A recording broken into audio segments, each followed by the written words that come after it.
potencial de América Latina para el mundo es crucial, no solamente por lo que aporta en materia de recursos energéticos, sino también la importancia que cada día cobra la región, una región que ha buscado el esfuerzo de encontrar soberanía e independencia. En este sentido, es oportuno hablar en este mes de noviembre del 20º aniversario de aquel grito, el llamado No al ALCA, cuando distintos países liderados por el fallecido presidente Hugo Chávez Frías, en conjunto con el presidente Kirchner y también con el presidente Lula de Brasil, le dijeron no a esta propuesta de libre comercio que Estados Unidos presentó en la Cumbre de las Américas de 1994, una cumbre que generó preocupación en distintos sectores de la región y que finalmente en el 2005, allí en la ciudad de Mar del Plata, se frenó esta propuesta y esto fue una conquista para la región en la búsqueda de su autonomía, de su independencia y de su soberanía. Es el tema que trataremos en esta edición de Brújula Internacional y también haremos un mapeo de cómo está la región que está siendo protagonista de distintos foros multilaterales. Este análisis lo haremos con el señor Oscar Laborde, él es diplomático y director del Instituto de Estudios de América Latina. Bienvenido. ¿Qué tal? ¿Cómo le va? Gracias por la invitación. Gracias a usted por estar aquí. Entonces, en el mes de noviembre se cumple este aniversario del llamado ALCA Rojo o No al ALCA, liderado por el fallecido presidente Hugo Chávez en ese momento, donde de alguna manera Venezuela lideraba una propuesta en toda la región para buscar esa independencia, esa soberanía, además seguida por el presidente Kirchner y por el presidente Lula, ¿no? ¿Qué significó esto para América Latina y para la región en general? Bueno, fue el mejor momento de la integración. No se había logrado hasta esa oportunidad que confluyeran tantas posibilidades de que América fuera un polo en un mundo multipolar. Sí habían accedido a los gobiernos proyectos populares, proyectos integradores, en Venezuela, en Brasil, en Argentina, una actitud interesante del presidente de Paraguay y en Uruguay, que fueron los 5 presidentes, con Néstor Kirchner como anfitrión, que le dijeron no al ALCA. Hubo una votación dividida, 33 países en total, de los cuales 5, estos que mencioné, le dijeron no al ALCA. Y eso fue una bendición, porque si se hubiera aprobado en aquel momento un tratado de libre comercio, hubiera beneficiado solamente a los Estados Unidos. Hubo una crisis posterior, en 2008, y eso, digamos, hubiera facilitado a Estados Unidos vender los productos que no podía comerciar en su mercado interno y hubiera sido un problema. Pero luego de eso, la integración se expresó de manera virtuosa. Mejoró el Mercosur, se incorporó a Venezuela, se creó la UNASUR, se creó la CELAC y todos los números macroeconómicos demuestran que no hubo otro momento donde creciera tanto la economía, donde bajara la pobreza, donde aumentaran los salarios. Y se comenzó con la UNASUR a ver que la hipótesis de conflicto principal no era la guerra entre los países, sino que cuidemos de los recursos naturales. Claro, eso molestó a los Estados Unidos, es decir, el surgimiento de una alternativa a lo que ellos consideran su patio trasero molestó y efectivamente comenzóse en aquel momento una contraofensiva.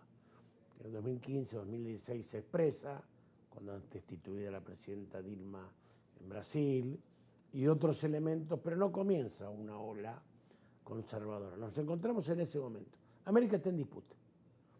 Como usted bien dice en la introducción, es un lugar importantísimo en el mundo, pero solo puede participar en el concierto de naciones si lo hace agrupadamente y con un proyecto, ¿no? Y ese proyecto tiene que ser cuidarnos entre nosotros, articular entre nosotros. Hay un adversario a eso, alguien que está interesado en que nos unamos, que son los Estados Unidos. Así que eso fue la demostración aquello de que efectivamente la idea de la patria grande no era solamente un sueño, una poesía, lo que querían los fundadores digamos, de América, sino que era, que es absolutamente posible y virtuoso.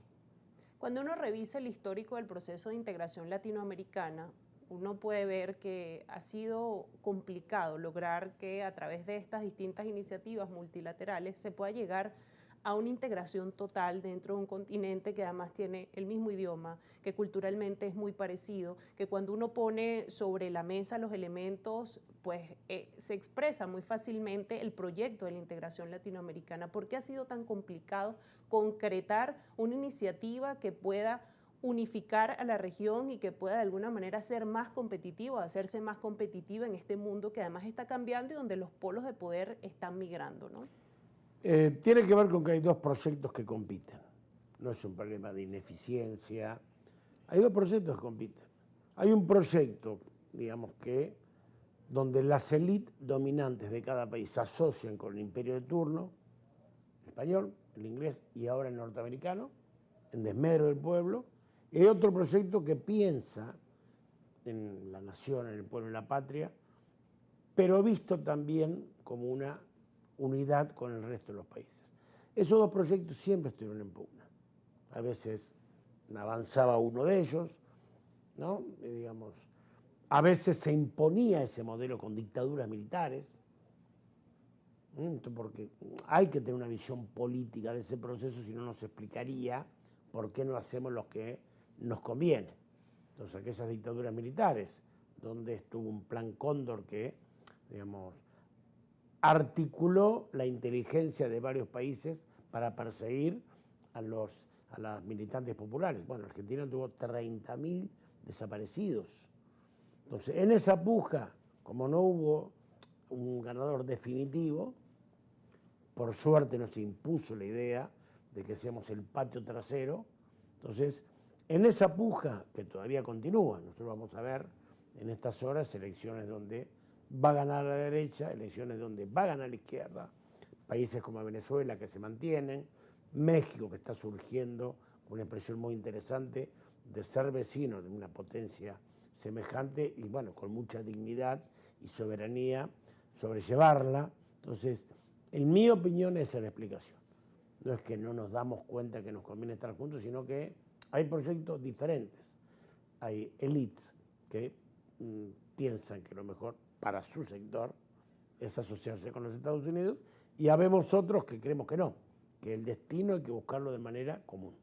También es importante destacar que iniciativas como es el caso de la CELAC, de la que hablaremos más adelante, está haciendo esfuerzos, intentos precisamente por fortalecer esa integración y comenzamos este bloque hablando precisamente de esa cumbre de las Américas donde Estados Unidos propone esta zona de libre comercio que ya después en el 2005 de alguna manera se dinamita o se implosiona con toda esta iniciativa, ¿no? de distintos sectores que se logra concretar en poner fin a esta zona de libre comercio, pero de esa fecha del 94, del 2005, también vamos a revisar la cumbre de las Américas del 2025. También es un tema que está sobre la mesa y que también es oportuno analizar. Lo vamos a conversar con el señor Oscar Laborde. Vamos a hacer una pausa en esta conversación. Él es diplomático y director del Instituto de Estudios de América Latina. Entonces hacemos una pausa y al regreso seguimos explorando, revisando la región a la luz de todos estos foros y puntualmente ahora de la Cumbre de las Américas 2025.